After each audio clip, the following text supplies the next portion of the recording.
Right, sezvatatotenderwa naMwari kudai hama dzangu kuti tive nemukana iwoyu muawa rino iri kuti timbowana nguva yekutenda Mwari. Kutenda Mwari kuri pakawanda. Tinomutenda nekumurumbidza, tinomutenda nekumushumira, tinomutenda nekudzidzisana. Zvese izvozvo inzira yekurumbidzwa kwaMwari. Saka timbotarisa the book of Hebrews chapter 2 from verse 11. Tinzwe kutaura kwaMwari, nekuti nyaya dzese idzi inyaya dzaMwari, ende kutaura kwese uku, mashoko ose akunyorwa kwaakaitwa ishoko raMwari. Ari kutaura pamusoro paMwari, pamusoro peukuru hwaMwari nekurumbidzwa kwaMwari.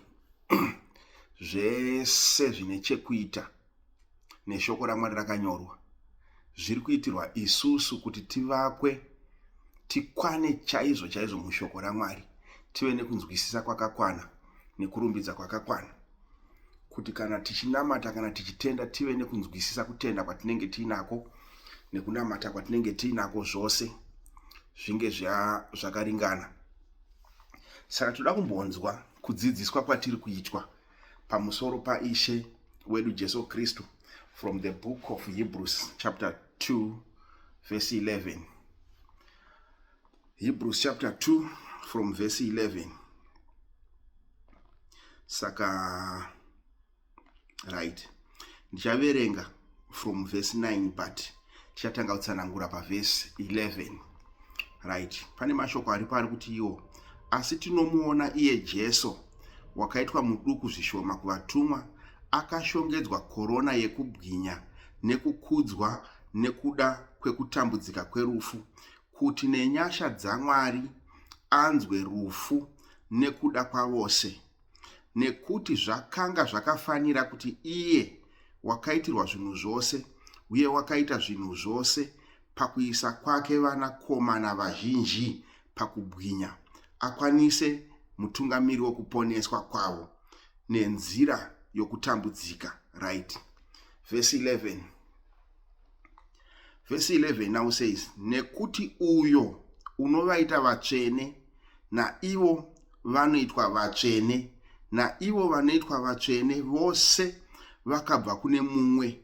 Nemhaka iyi haana nyadzi kuvaidza hama. Ndo shoko raMwari iroro riri patatenderwa kudzidza napo nhasi. Zvanzi nekuti uyo unovaita vatsvene. Pari kutaurwa nyaya dzaMwari pamwe chete nevanhu, ndo dziri kutaurwa panapa. Inyaya dzaKristu pamwe chete nevanhu vake dzaakutaurwa nedzakudzidziswa pano. Saka pari kunzi uyo anovaita vatsvene, ndiMwari ari kutaurwa nezvake.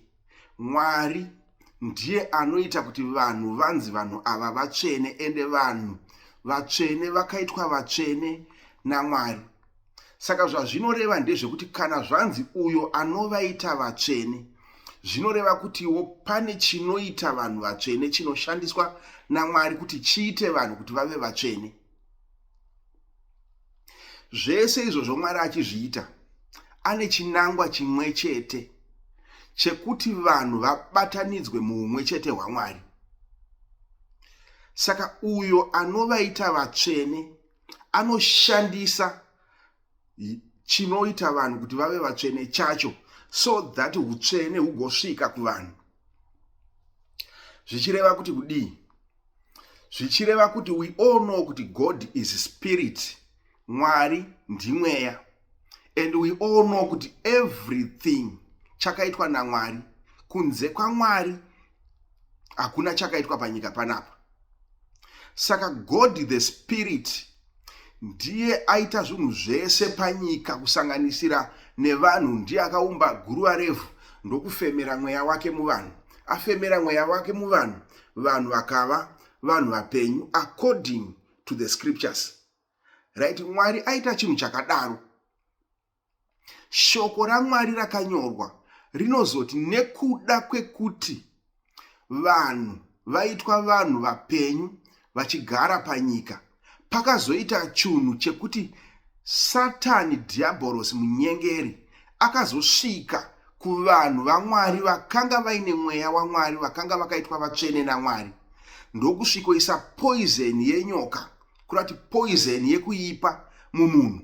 Munhu ndokubva atadzira Mwari, kurati abva pana Mwari, nekuda kwekuti kwakazouya munyengeri Diabolos, ndobva asvika akapa poison yake kuvanhu. We all know kuti kana poison ikaitwa consume, basa rayo poison inobva yauraya, sezvinongoita munhu nhasi. Physically panyika, paupenyu hwepanyama chaipo chaipo, munhu akanwa poison kazhinji zhinji ikasamuuraya inomudisturba zvekuti a lot of things zvinenge zvakanganisika mumuviri wake. Why? Because agamuchira poison, aita consume poison, saka poison haiitire muviri zvakanaka. So in spirit ndo zvakaitwa, ndo zvakaitika in spirit, kuti Mwari aita munhu, amuumba, ndokufuridzira mweya wake weupenyu mumunhu, ndokubva munhu ava mweya mupenyu. Ava mweya mupenyu kudaro, Mwari ndokumuisa panzvimbo yakanaka, ndokumuti chirarama zvako uri ipapo. But nekuda kwekuti basa raSatani kuuraya, kuba nekuparadza, then the devil came nepoison yake kwakusvikogamuchidza kuna Eve. Eve ndokusvitsawo poison yaagamuchira kuna Satani kumurume, ndokubva vese vakanganiswa nepoison iya. Saka vakanga vava vanhu vakashata pamberi paMwari nekuda kwechavanga vaita consume, and then Mwari ndokuvabvisa paari. But zvakadaro Mwari mweya, watati God is spirit uyauya,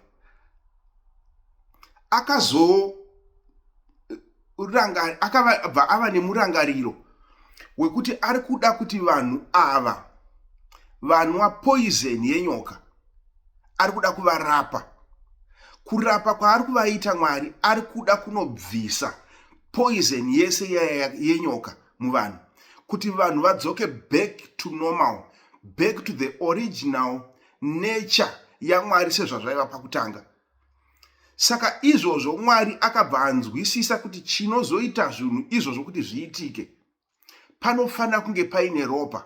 Ropa ndo rinofanira kunoshandiswa kuti rive chibayiro, but hakugone kuwanikwa ropa remunhu pavanhu vakaiswa panyika rinogona kuzoshandiswa kuti rive chibayiro chitsvene, chipenyu, chinobvisa zvivi zvevanhu. Mwari mweya ndopa akava nemurangariro wekuti iye sezvaari Mwari akaita zvinhu zvese kudenga nepanyika, kunze kwake zvakusina kuitwa chinhu. Ndopa akaona kuti chinhu chakadaro hachigone kuwanikwa panyika, chekuti kuwanikwe ropa rakanaka, ropa rakarurama, ropa rakachena, rinouya kuzotora zvivi kana kuti poison. Ndo zvivi zvandiri kureva kuti, chandiri kuti poison zvivi.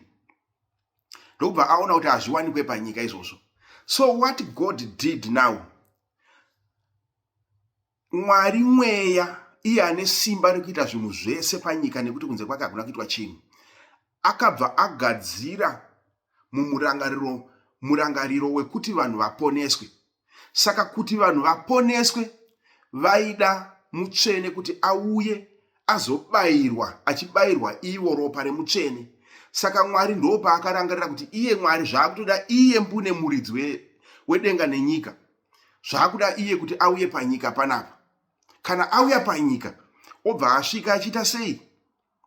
Achizotora poison yanga iri muvanhu, kuti poison yanga iri muvanhu iya iuye mumuviri waMwari, auya kubva kudenga achivinga vanhu panyika. Ende chinangwa chaMwari chekuuya panyika, the purpose yanga iri yekuti asvikoita chinhu ichocho chekuti ari kuda kuzotora poison iri muvanhu, kuti poison iye iuye mumuviri wake, nekuti Mwari ane simba rekuti kana poison yauya mumuviri wake, muviri wezvivi wobva waurayiwa nekuparadzwa nekuvigwa nepoison iya, Mwari obva amutsa chinhu chitsva chisina kushatiswa. Chitsva chisina kushatiswa chotanga kubereka vana. Saka Mwari ndopa akauyisa mwanakomana wake, ndobva atuma mwanakomana wake Jesu. mwanakomana uyu akauya achinzi mwana mukomana panyika. Remember, I said God is spirit. So mumweya hamuwanikwe ropa. So God had to come on earth achiita semunhu, nekuda kwekuti mumunhu mune ropa. But chinangwa chawirwa naMwari panyika ndechekuzoponesa vanhu, ndechekuzobvisa poison muvanhu. Kureva kuti poison iri kungobviswa neropa. Ropa ndo rinofanira kubayirwa, pakaitwa chibayiro cheropa dzvene, and then vanhu vakudzikinurwa zvivi zvenyika zviri kubva zvaurayiwa. Saka Mwari akabva auya panyika nemufananidzo wemunhu, kunyangwe akanga asiri munhu, but akauya ari mumufananidzo wemunhu. Munhu wachona iye ndiye ari kunzi mwanakomana, anonzi Jesu Kristu.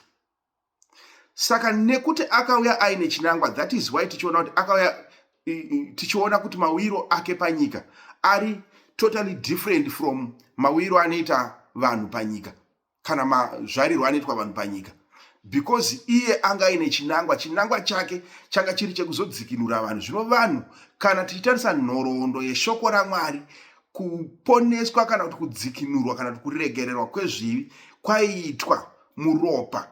Kwaitorwa makwai akanga achibayiwa. Makwai aibayiwa ayaya aiti ropa kana rabayiwa, zvenguva iyoyo parinotorwa richinopirwa kuvaprista, vaprista vachiita zvavakanga vachiita, zvenguva iyoyo munhu anombonzi waregererwa, wasunungurwa. Saka basa rekuregererwa kwezvivi kana kuti basa rekubayirwa kwegwai kuti zvivi zviregererwe raiitwa negwai. Zvino gwai imhuka. Jesu achiuyawo panyika haana kuuya nenzira yevanhu, ndosaka tichinzwa kunzi akanozvarirwa mudanga. Why akazvarirwa mudanga? Because kudanga kando kunowanikwa makwai, and makwai ndo anotorwa achinoiswa kuvaprista, achinovhenekwa nekutariswa kunzi ridzvene here, rakafanira here kuti riurayiwe, rifire zvivi zvevanhu. Saka iye asvika segwai ndokuberekerwa mudanga. Gwai ndokuzoitika zvakaitika zvose kusvika nguva yaringana ndokubva gwai raenda rikanobayiwa pamuchinjikwa. Chii chiri kuitika kuti gwai ribayiwe pamuchinjikwa? Inyaya yekuti vanhu vari kufanira kuponeswa, vanhu vari kufanira kudzoserwa kuna Mwari.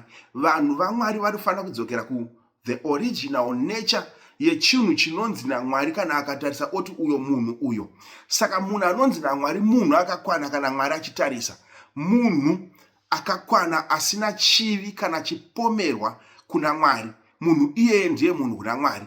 So Mwari akada kuti vanhu vadzokere pakuva vanhu, ndokubva auisa Jesu Kristu. Saka ndo nyaya yatiri kuverenga panapa pana Hebrews chapter 2 pavhesi 11. Panzi ipo nekuti uyo unovaita vatsvene naivo vanoitwa vatsvene. Hanzi uyo anovaita vatsvene. Zviri kureva kuti kudii? Pana Mwari ndiye anoita vanhu kuti vave vatsvene. Saka Mwari kana achiita kuti vanhu vave vatsvene, pane chinoshandiswa naMwari kuti utsvene hwacho huri kuda kunzi vanhu vave vatsvene huzova pavanhu. Saka panoitwa sanctification panoshandiswa gwai. Gwai kana rashandiswa iro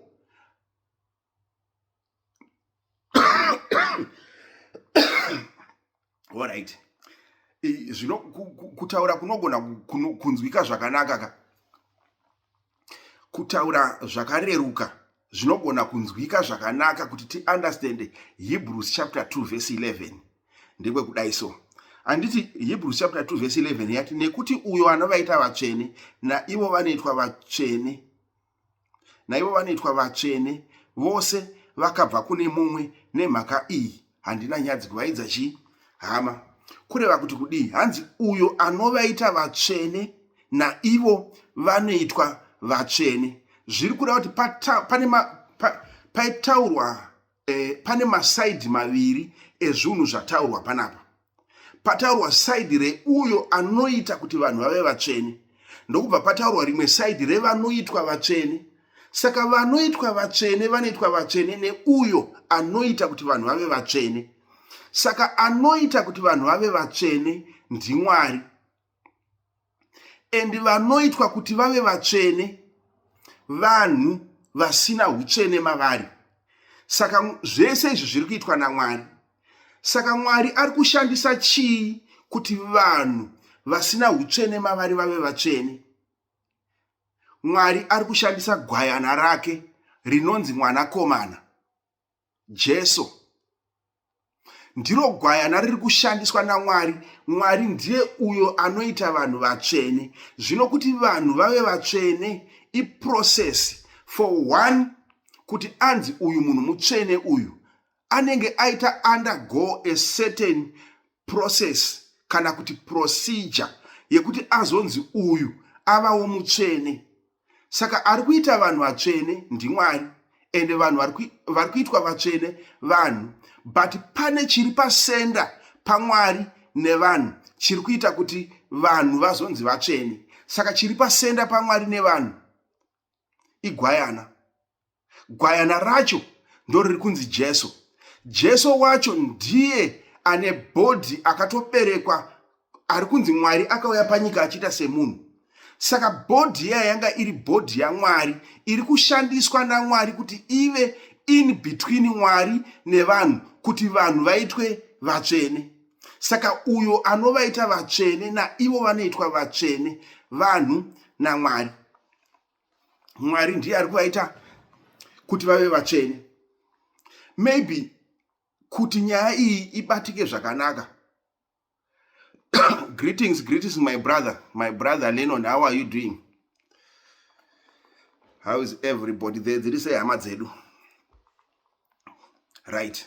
So kuti nyaya iyi inzwisike zvakanaka, maybe toda kunzwisisa kuti chii chinoitika paprocess iyi yesanctification iri kutaurwa. Because pane mamwe masanctification atiri kunzwa mugeneration yedu ari kuitika anoshamisa asina kubvira akanzwikwa.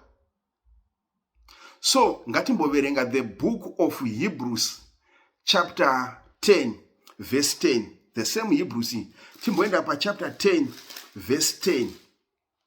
Tinzwe nyaya iyi iri kutaurwa panapa. Brother Noah, greetings my brother, how are you doing? Right. Hebrews chapter 10 verse 10. Let me read it from verse 9. Panoti, tarirai ndauya kuzoita kuda kwenyu. Tarirai ndauya kuzoita kuda kwenyu.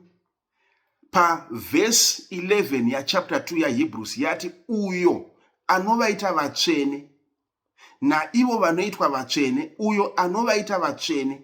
Ndo pandati vanoitwa vatsvene vacho Mwari ane chaakaisa pasenda chiri kuplaya role yekuti pakati paMwari nevanhu pave nechimwe chinhu chinodaidza vanhu back to the kingdom of God.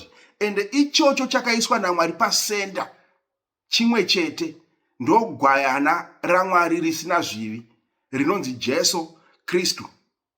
Right. Ndo riri kutaurwa panapa pana Hebrews chapter 10 panzi, sorry, yes, pa chapter 10 panapa. Pana ndikuda verse 10 asindaitangira pa verse 9. Pari kuti ndokuzoti tarirai ndauya kuzoita kuda kwenyu. Ndauya kuzoita kuda kwenyu. Kureva kuti kuva kwa Jesu panyika kuda kwa Mwari. Ndo yanga iri will of God iyoyo. Ndo kwanga kuri kuda kwa Mwari kuuya kwake panyika. Kudzikinurwa kwevanhu, kubviswa kwevanhu pazvivi zvaiitwa naMwari achishandisa Jesu Kristu. Saka Jesu auya kuzoita kuda kwa Mwari, kuzoita kuda kwa Mwari, kwete kuda kwake. Saka kuda kwa Mwari kuita sei? Ndekwe kuzoti vanhu vaitwe vatsvene. Saka vanhu vari kuitwa vatsvene nani? naMwari through Jesus. Ndauya kuzoita kuda kwenyu. Tarira ndauya kuzoita kuda kwenyu. Right, zvikanzi anobvisa chekutanga. Yes. Kuti aise chechipiri. Nekuti kuda ikoku right? Nekuda ikoku takaitwa vatsvene nechibayiro chemuviri waJesu Kristu. Nekuda ikoku takaitwa vatsvene nechibayiro chaJesu Kristu. Ndosaka ndati ini Jesu Kristu akashandiswa naMwari segwai rinouya kuzobayirwa, kuti kana iro richinge rabayirwa, zvivi zvevanhu varabayirwa zvosunungurwa, zvoregererwa. Izvi zvinoitika kamwe chete. Saka sanctification yakaitwa kamwe chete naJesu Kristu neropa rake. Ndo zviri kutaurwa panapa. Ndo pfungwa iri kubudiswa panapa neshoko raMwari, kuti isu vanoti vanotenda tinzwisise, nekuti kana tikasanzwisa nyaya dzekutenda uku, kunyange kutenda kwatakatenda hatigone kukutsanangura kana kukubudisa pachena kuti tinotenda kutenda kwakafanana nekupi. Let me read verse 10 again ya Hebrews chapter 10. Hebrews chapter 10 yanzi, nekuda ikoku takaitwa vatsvene. Nekuda kupi? Kuri kunzi ndauya kuzoita kuda kwenyu. Saka nekuda ikoku kuri kuda kwaMwari. Kuda kwaMwari kwakaita kuti vanhu vaitwe vatsvene pachishandiswa Jesu Kristu. Saka Jesu akashandiswa naMwari sechibayiro. Saka Mwari akashandisa muviri wake kuti chive chibayiro chekuti vanhu vaponeswe. Nekuti Jesu muviri waMwari. Mwari haana chivi, uye Mwari kana paine chinhu chisingadiwe naMwari, chivi.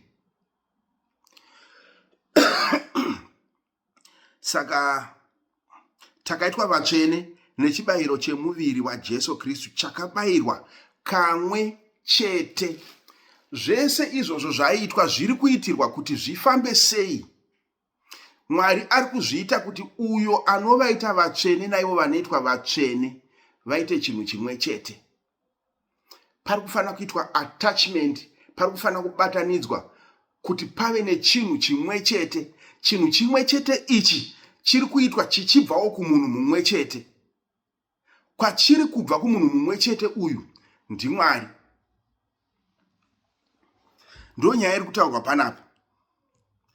Iyoyi ndo nyaya iri kutaurwa panapa. Saka kana vanhu vaitwa sanctify,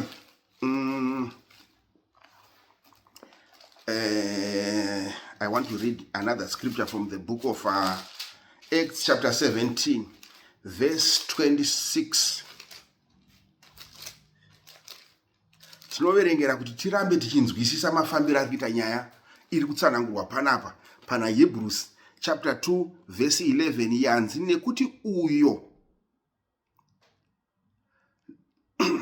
nekuti uyo unovaita vatsvene naivo vanoitwa vatsvene vose vakabva kuno mumwe. Nemhaka iyi haana nyadzi kuvaita hama, vose vakabva kune mumwe, but kubva kwavo kune mumwe wacho iyeye akavaita kuti vazova chinhu chimwe chete. Mutsvene ndiye akava sanctify. Saka Hebrews chapter, sorry, not Hebrews, Acts chapter 17 pa verse 26. I will read it from verse 24 kuti tinyatsobata nekunzwisisa. Hanzi, Mwari akasika nyika nezvose zviri mairi. Iye zvatatambotaura paya pakutanga. Mwari akasika nyika nezvose zviri mairi, sezvinongotaurwa neshoko raMwari John chapter 1 verse 1 to 3. Also Mwari akasika nyika nezvose zviri mairi.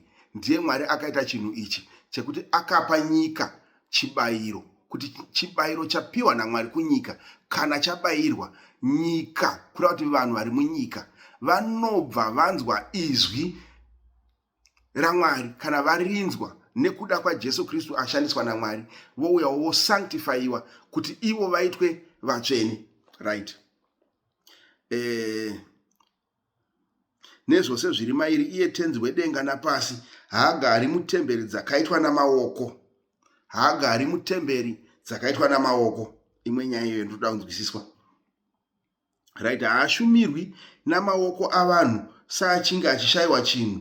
Zvari iye Mwari unopa vose upenyu nekufema nezvose. Verse 26 ndo yandiri kunyanya kuda.